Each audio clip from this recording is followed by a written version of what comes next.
دستورنا القرآن وديننا الإسلام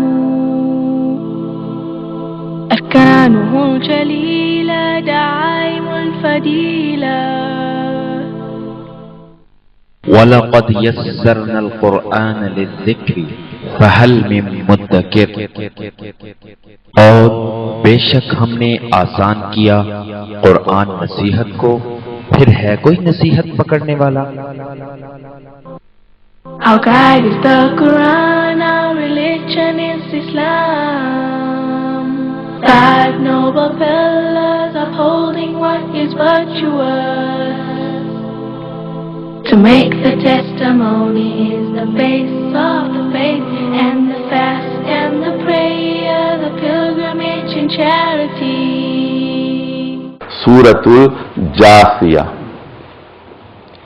جاثیہ پہلے بتا چکا ہوں، جاثیہ کا مطلب ہے گھٹنے ٹیکنے والی، اور اس میں ایک آیت آئی ہے وَتَرَى كُلَّ أُمَّةٍ جَاثِيَةً، قیامت کا منظر کھینچا گیا تو آپ لوگ دیکھیں گے دنیا کی ہر قوم قیامت کے دن میدان میں گھٹنے ٹیکے ہوئے ہوگی. تم لوگ یہ منظر دیکھو گے، سب لوگ اللہ کے حضور، تمام انبیاء بھی اللہ کے حضور گھٹنے ٹیکے ہوئے ہوں گے. اور 5 بڑے پیغمبر حضرت نوح علیہ السلام، حضرت ابراہیم علیہ السلام، حضرت عیسیٰ علیہ السلام، حضرت موسیٰ علیہ السلام، یہ اور حضرت ابراہیم علیہ السلام، یہ جو 5 بڑے پیغمبر ہیں، یہ سب لوگ یہ کہیں گے نفسی نفسی، ہائے میری جان، ہائے میری جان. اتنے بڑے اللہ کے مقرب پیغمبر یہ بھی پریشان ہوں گے اس دن. تو آپ اور ہمارا کیا حال ہوگا یہ آپ سوچ لیجئے. اور یہ چیز بتائی جا چکی ہے کہ وہ دن ایسا ہیبت ناک ہوگا کہ ہر حاملہ جو ہے وہ اپنا حمل گرا دے گی، اور ہر دودھ پلانے والی عورت اپنے بچے سے غافل ہو جائے گی، بچے کو چھوڑ دے گی، مرے تو مرے بچہ. یوم یفر المرء من اخیہ وامہ وابیہ، آدمی اپنے بھائی کی طرف نہیں دیکھا، باپ کی طرف نہیں دیکھے گا، بیوی کی طرف نہیں دیکھے گا، نفسا نفسی، خود غرضی کا دن ہوگا، ہر آدمی کو اپنی پڑی ہوگی، ایسا دن ہوگا. تو یہ منظر یہاں سورۃ الجاثیہ میں کھینچا گیا ہے. ذرا اس کے مرکزی مضمون پہ آئیے.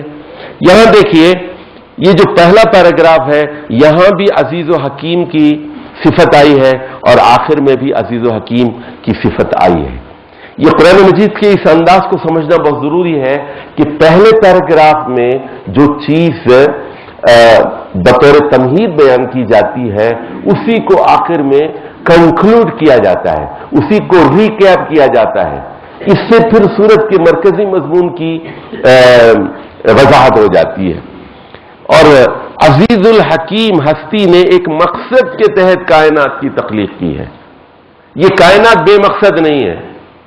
وہ اکبر الہبانی نے کہا نا، دیکھیے وہ ہنسی مذاق میں انہوں نے بڑی بات کہہ دی. کیا کہیں احباب کیا کیا کارے نمایاں کر گئے، کارے نمایاں کر گئے. What an achievement. BA کیا، نوکر ہوئے، پینشن ملی اور مر گئے. BA کیا، نوکر ہوئے، پینشن ملی اور مر گئے. تو یہ کیا ہے؟ یہ جانور ہیں. یہ جانور ہیں نا، مر گئے، 60 سال ہو گئے، 70 سال میں مر گئے. کوئی اچھا کام کیا دنیا میں، کوئی عوام کی خدمت کی، کوئی اللہ کی خدمت کی، کوئی بھلائی کا کام کیا. کئی دنیا میں ایسے لوگ ہیں، کئی انسان ایسے ہیں جو جانوروں کی طرح ہیں. اولئک کالانعام بل اضل، مویشیوں کی طرح ہیں.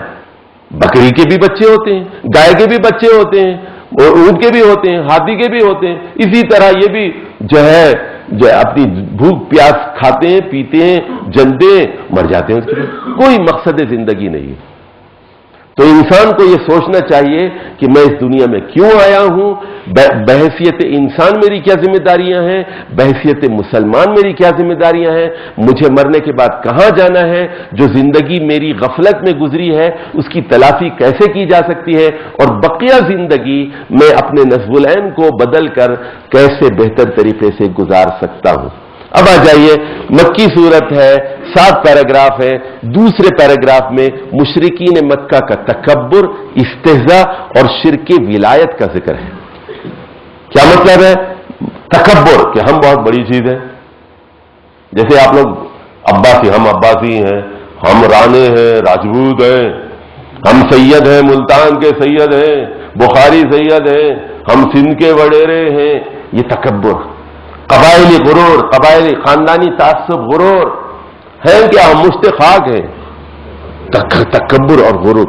دوسرے استہزاء، استہزاء مذاق اڑانا، قرآن کا مذاق، حدیث کا مذاق، اسلام کا مذاق، پردے کا مذاق، سود کا مذاق، داڑھی کا مذاق، استہزاء. اور یہ مذاق جو ہے اس کی وجہ کیا ہوتی ہے؟ تکبر ہی ہوتا ہے. تکبر ہی کی وجہ سے آدمی قرآن و سنت کا مذاق اڑاتا ہے، شاعر اسلامی کا مذاق اڑاتا ہے. پھر ولایت کہ وہ یہ سمجھتے ہیں طاقت جو ہے وہ غیر اللہ کے پاس ہے، اولیاء کے پاس ہے، مرے ہوئے لوگوں کے پاس ہے، اللہ کے پاس کوئی طاقت نہیں. یہ ہے شرک. اس کے بعد تیسرے پیراگراف میں دلائل شکر ہے اور ایام اللہ سے تاریخی دلائل ہے. ایام اللہ کے بارے میں بتا چکا ہوں سورہ ابراہیم کے اندر. یہاں ایام اللہ کا لفظ دوسری مرتبہ آیا ہے. ایام اللہ سے مطلب ہے، اور سن لیجیے، تاریخ کے اہم ترین دن، جیسے 10 محرم. 10 محرم تاریخ کا ایک بہت بڑا اہم دن ہے.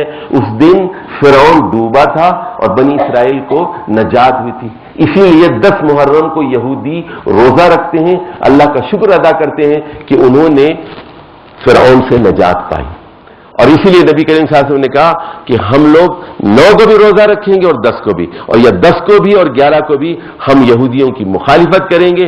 اگر وہ ایک روزہ رکھتے ہیں تو ہم 2 روزے رکھیں گے، لیکن ان کی مخالفت بھی کریں گے. تو یہ ان کو کہتے ہیں. یا جنگ بدر کا جو دن ہے 17 رمضان، جب 313 نے 1000 سے زیادہ کو شکست دی، اس کو کہتے ہیں ایام اللہ.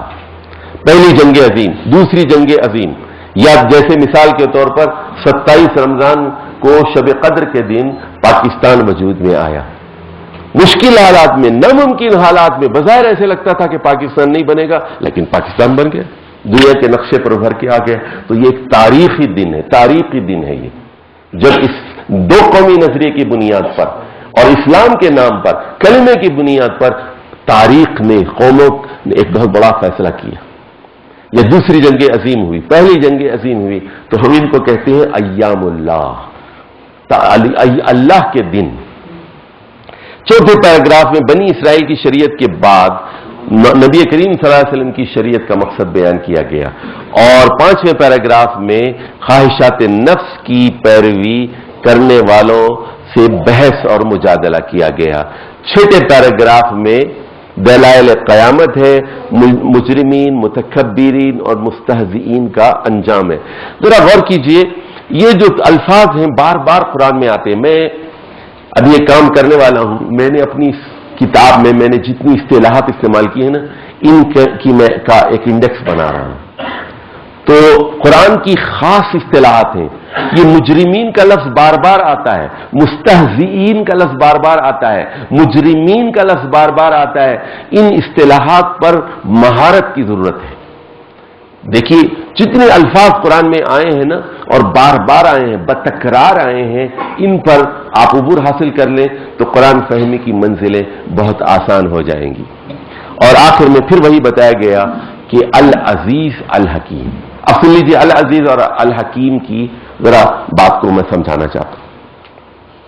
فرض کیجئے آپ کی گلی میں ایک گنڈا ہے، بڑا تکڑا ہے، بہت عزیز ہے، لیکن جاہل ہے، ان پڑھ ہے، گنوار ہے، اسکول کبھی نہیں گیا، گنڈا ہے، بہت بڑا گنڈا ہے، طاقتور بہت ہے، اس کے پاس سارا محلہ اس سے ڈرتا ہے. تو اس کے پاس عزیزیت ہے. عزیزیت کا نتیجہ کیا نکلے گا؟ طاقت کا نتیجہ کیا نکلے گا؟ کیا نکلے گا؟ ظلم، ناانصافی، فساد. اچھا فرض کیجئے گلی میں ایک آدمی بیٹھا ہوا ہے، بہت بڑا دانشور ہے، بہت انصاف پسند ہے، حکیم بہت ہے، بڑی حکیمانہ باتیں کرتا ہے، لیکن اس کے پاس طاقت نہیں ہے. تو کیا ہوگا؟ جی جی اس کی نیکی سے، اس کی حکمت سے، اس کی دانائی سے دنیا کو کوئی فائدہ نہیں ہوگا نا. تو یاد رکھیے کہ آپ کو اللہ تعالیٰ الحکیم بھی ہے اور العزیز بھی ہے. الحکیم بھی ہے اور العزیز بھی ہے، یعنی وہ اس کے پاس طاقت بھی ہے اور حکمت بھی ہے. یہ جو دنیا کا بے عیب نظام چل رہا ہے، ادھر دیکھیے، یہ آپ نے پڑھا ہوگا سبح للہ ما فی السماوات وما فی الارض وہو العزیز الحکیم. تو زمین آسمان کے اندر جتنی چیزیں ہیں وہ اللہ کی بے عیبی کا اعتراف کر رہی ہیں. تو بے عیب نظام چلانے کے لیے، فلالیس نظام چلانے کے لیے دو صفات کا ہونا ضروری ہے، ایک حکیمیت کا ہونا ضروری ہے، ایک عزیزیت کا ہونا ضروری ہے. تو اسی لیے اب سن لیجیے، اب اس سے میں استدلال اور کرتا ہوں. اس دنیا کے اندر بھی اور پاکستان کے اندر بھی، عالم اسلام کے اندر بھی، اگر ہم ایک اچھا نظام قائم کرنا چاہتے ہیں تو صرف حکمت اور دانائی کافی نہیں ہے، قوت اور طاقت ضروری ہے، فاروقیت ضروری ہے، صدیقیت ضروری ہے، خلافت راشدہ کا نظام ضروری ہے. طاقت کے بغیر آپ قرآن کی حکمت کو، حدیث کی حکمت کو دنیا میں نافذ نہیں کر سکتے. تو اللہ تعالی عزیز بھی ہے، حکیم بھی ہے، اور وہ یہ چاہتا ہے کہ مسلمان بھی عزیز بنے اور قرآن اور حدیث کی حکمتوں سے آشنا ہو کر دنیا کو عدل و انصاف سے مالا مال کر دے. جاسیہ، تو دیکھیے اس کا مرکزی مضمون ہم پڑھ لیتے ہیں. عزیز الحکیم ہستی نے ایک مقصد کے تحت کائنات کی تخلیق کی ہے، جس کی وضاحت کے لیے قرآنی دلائل پیش کیے جا رہے ہیں. ان کا مذاق اڑانے کے بجائے توحید و آخرت کی دعوت پر ایمان لاؤ. دنیا پرستی سے بچو، دنیا پرستی سے بچو.